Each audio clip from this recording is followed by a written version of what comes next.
Breaking news.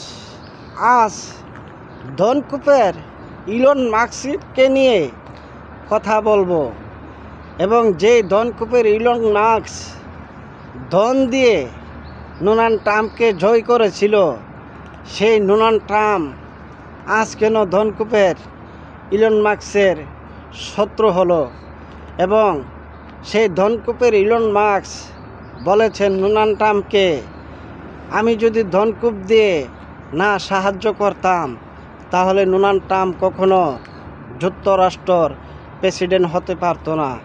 সেই Donald Trump Elon মাস্কের সেই ধনকুপ নিয়ে এবং সেই ক্ষমতা পেয়ে ইলন মাস্কের সাথে তামাতি বেইমানি করেছে এই ডোনাল্ড ট্রাম্প।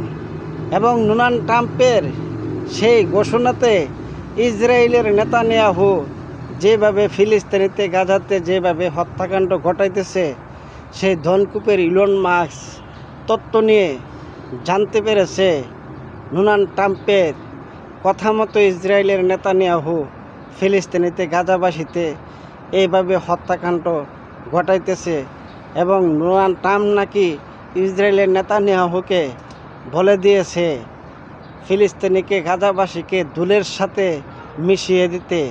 সেই প্রতিবাদ করার কারণে ধনকুপের ইলন মাস্ক আজ ট্রাম্পের শত্রু হলো।